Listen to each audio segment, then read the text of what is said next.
Hi Year 11, I found my PowerPoint that I was talking about in class today. I'm going to take you through just exactly what is ALARM, why do we use it, and what it looks like. So you have to remember what we were talking about in class is it stands for a learning and response matrix. So it's about putting together all of our thoughts so that we can then respond. It's a really important process, part of the process to being able to write extensively, so that we get the depth in our writing. One of the criteria in advanced English, in stage 6 English, is showing a deep understanding of the text. And using ALARM helps us get to that deep understanding of the text. It gets us away from a superficial understanding. So firstly, we have to ask why. Why use it? What is it that we're trying to learn in English? And English is, as we've said in class many times, is very different to your other subjects. It is a humanities subject. It's looking at why do we act the way we act? Why do we do things the way we do? What does it mean to be human? What is the human experience? What are the failings of humanity? What are the positives and the strengths of humanity? Where can we improve? Where do we get it right? So we have to understand that in English, we learn through stories and we learn through language. What is the story teaching us? What is the language teaching us? How is the story being communicated to us? So we have to look at what is it that we're learning and how do we learn it? How is language used to shape the story? And how do we use ALARM to break down what's happening so that we understand it better? We have to understand that every story has a problem. Every story has a challenge that has to be overcome, an adversity that has to be faced, obstacles that get in the way. The problem could be inner, in that it could belong to the persona or the composer. It could be part of the persona's hubris, their failings, a tragic flaw. It could be their inability to be in relationships. It could be some kind of motivational thing that they have to overcome, or something that's happening with the composer as well. Or it could be an outer problem. How do they react with the rest of the world? Is the problem in the world, or is the problem in their relationship with the world or their relationship with others? Every story has a complication, conflict, often several times over, and the conflicts keep growing. What do we learn from those conflicts? What do we learn about us from those conflicts when we watch characters go through them? Stories can either have a resolution or a non-resolution for the problem. And depending on what they have, what do we learn from that? What does the character learn about the resolution or the non-resolution? And what do we learn from it as well? What do we learn from how the characters all come together at the end, or how they all fall apart at the end? So stories are a representation of our humanity. They use language to create that representation. So when we're using ALARM, we're trying to break down everything that's happening with the language to get to what is it that the story is representing in our humanity. So when we start with ALARM, the first thing we do is we start with the name and the define, or the identify and define. There's two different ways we can do this. We can do it through the significant event or characters in the story. So look at just one particular scene in a movie or a play, or one particular chapter in a novel. But at this moment, we're looking at it as poetry as well. Is there a significant event in the poetry? What's happening with the Volta? We could just break down that part using ALARM. Or we could look at the ideas that are in there. You know, things like love, power, death, control, fear, ambition, relationships, family, overcoming adversity, different ideas that are going on in the story. So at this level, particularly if we're looking at the significant events or characters, we're kind of looking at plot level.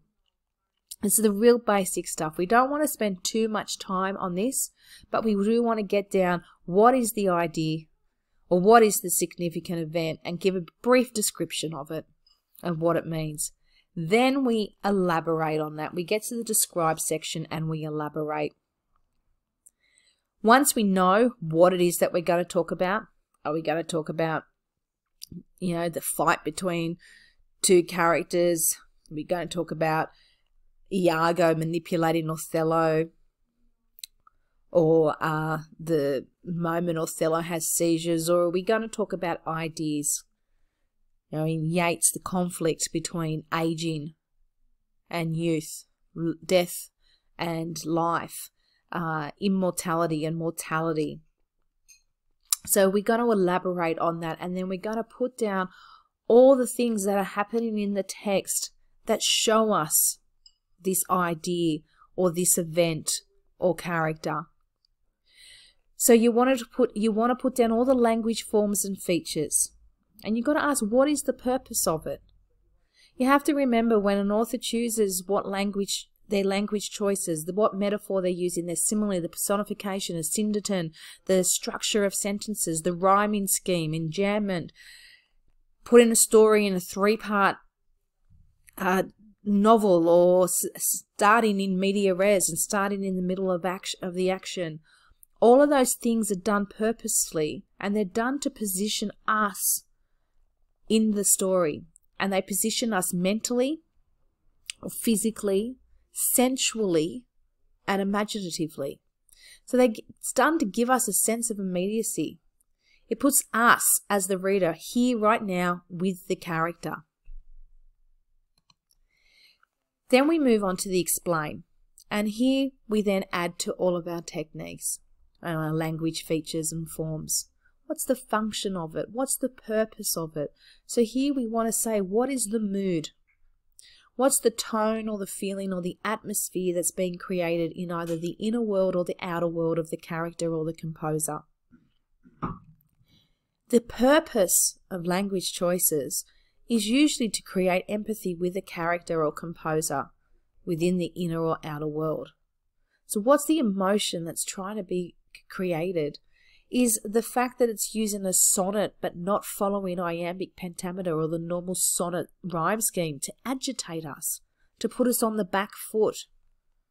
Is the language choice to soothe us, to make us aware of something, to make us suspect something, if a lot of sibilance, make us suspicious of something? So here, what is the purpose? Then we move to analyze. And now analyze is about the impact on relationships. Is the mood or the tone or the feeling positive or negative? I've got an example that I can feel from that feeling whether the relationship is splitting apart or coming closer together. Is the character or the persona being distanced from the world or themselves? Are they coming closer to themselves or the world around them?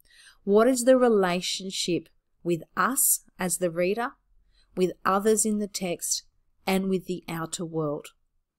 So here you want to put in, where are we positioned in this? What is our relationship with the character? Are we moving away from the character? Are we there side by side holding their hand? Are we meant to be fearful of this character? Are we meant to empathize with them, love them? And what about their relationship with everybody else? So here your analysis is that relationship with us, with others in the text, and with the outer world, the bigger world within the text. Then we get to the interpret. This is where people start to find it a little bit more challenging in English, because this is where you become responsible. Up until now, we've been looking at what the author's doing, but now you're interpreting it and putting it at what you think it means at a universal level. What does it mean outside the text? So if the character, you got to ask yourself, if the character is a representation of humanity, then what does it mean for all of us? What's the big picture question here? So what's the themes, the ideas, or the values at a textual level? So the big question we're asking for in the interpretation section is why? Why is it being done? We then move to critically analyze. And here we're bringing in the composer. We're bringing in context. So we want to explain the how and the why of the positives and negatives that are going on.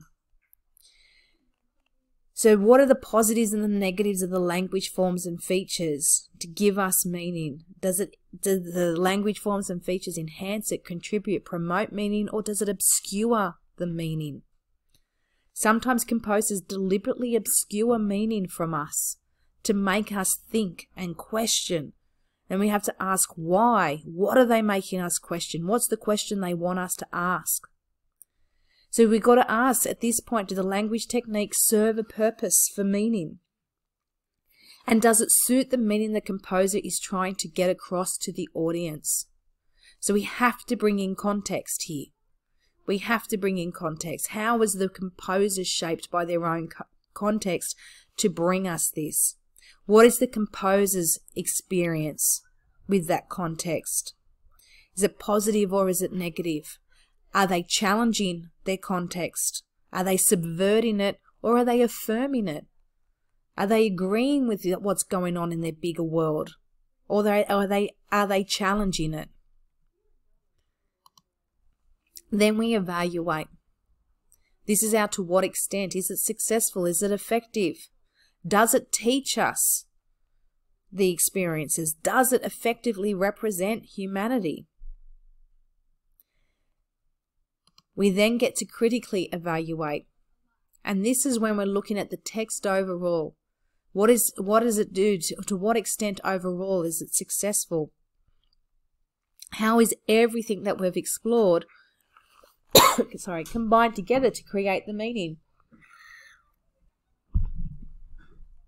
And then when we get to the end of that, we can conceptualize it. What is the big picture? What's the big idea that's coming out of this text?